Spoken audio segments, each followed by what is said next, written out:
Boys, this is part 2 of how to play against the Caro-Kann defense. If you haven't watched part 1 yet, you should watch it after you watch this video, because you don't really need to have watched it before you watch this. Anyways, after you play the advanced variation of the Caro-Kann, your opponent plays c5 now. There are 2 moves that are good here. There's d takes c4, which is what the Grandmasters play, and then there's the move c4. Most people here will play c takes d4. Now you will go knight f3. The most common move in this position for black is knight to c6. You will now play knight takes d4. The second most common move in this position is actually bishop to g4. And if that happens, then you'll just take this pawn. Same thing if they go e6 here, you'll just take this pawn. And if they take your pawn like this, then you will take back with the bishop. And then you will also probably be able to win this pawn here, and it'll be equal, but you have a lot more development. You have 2 pieces and a pawn out. Your queen's probably going to get out soon. It's good. Knight c6 is by far the most common move here for black, and now you'll just castle, and you're in a good position. Black pretty much needs to play e6 here, because if they play something like bishop f5, which is a common move, then you will go queen to b3, forking the f7 and b7 pawns.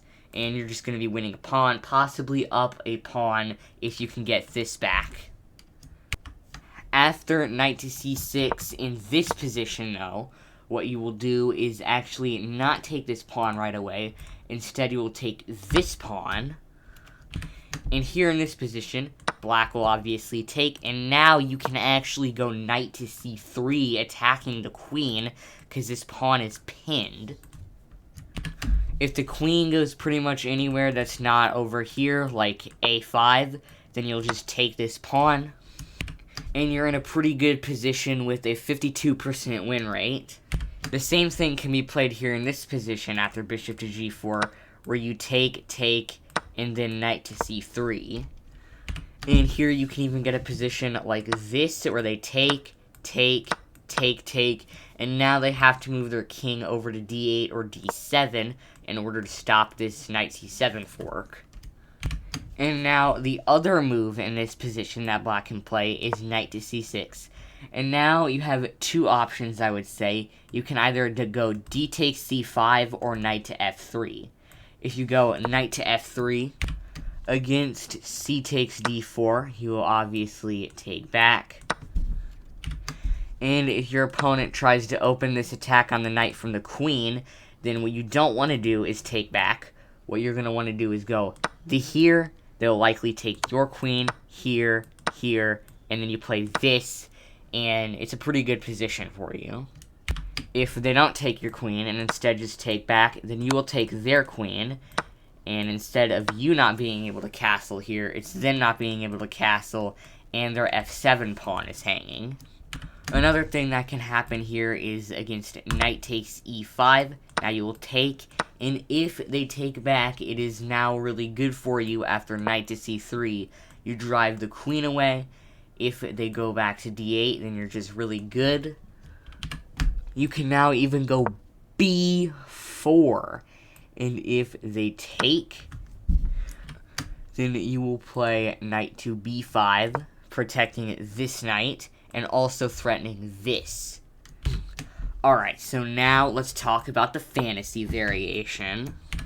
There are 2 moves that black will often play here. There's obviously just taking, and he'll take back. There's also e6, and then you'll go knight to c3.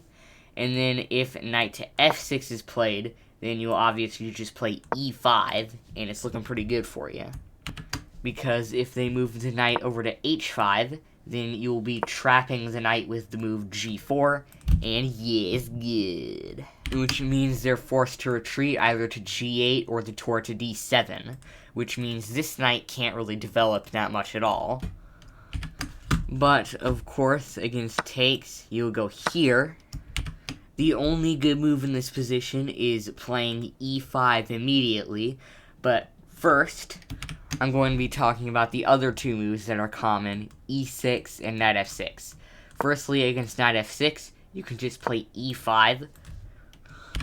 And now if they play the best and most common move, knight to d5, you can play c4 and just get this huge center. However, after e6 is played in this position, you'll just play knight to f3. The best move is c5, but the most common move is knight to f6.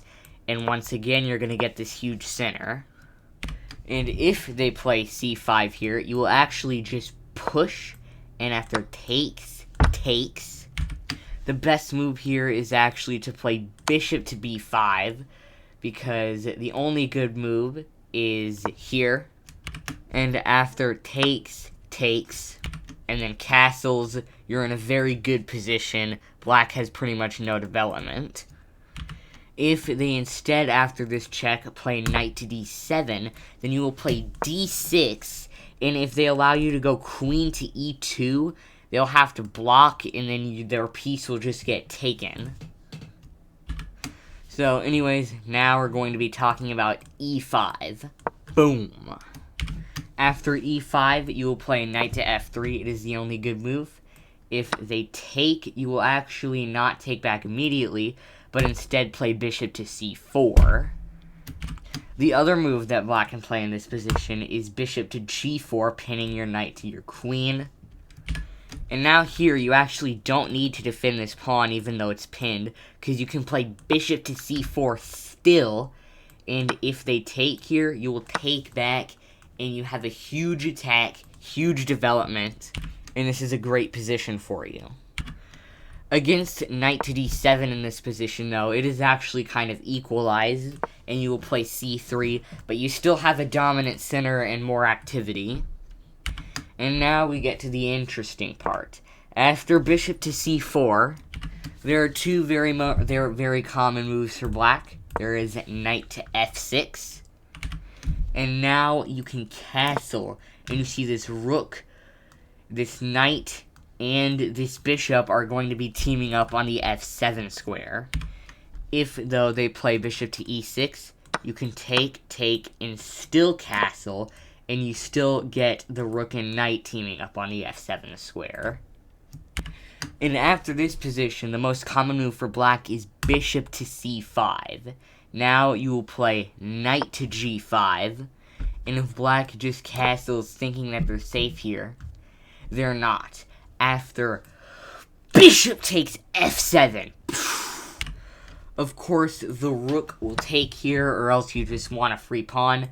Now the knight takes, and if the king takes, you see this pin here. Boom, queen to h5. And after really any move, but the most common is king to g8, you will of course take the bishop, and you are now up a piece. If in this position, black does the best move, which is queen to e7, you can then play e5. The most common move and best move for black is to just take, then you will take. But if they take, the trapping is still not over after b4. And if they stick around here and try and defend this pawn, you will then play bishop to b2. Now you'll get this, boom. Your rook's coming in, your queen's coming in, and you have a huge attack. The g-file's open. Same with if they go to d6, you will once again go here to target these two pawns. But if they go to e7, you will simply just take. And then do this, and then do this. And you're good. And that is how you can epically destroy the Caro-Kann defense in chess. Oh yeah. Make sure to click the thingy that's popping up right now.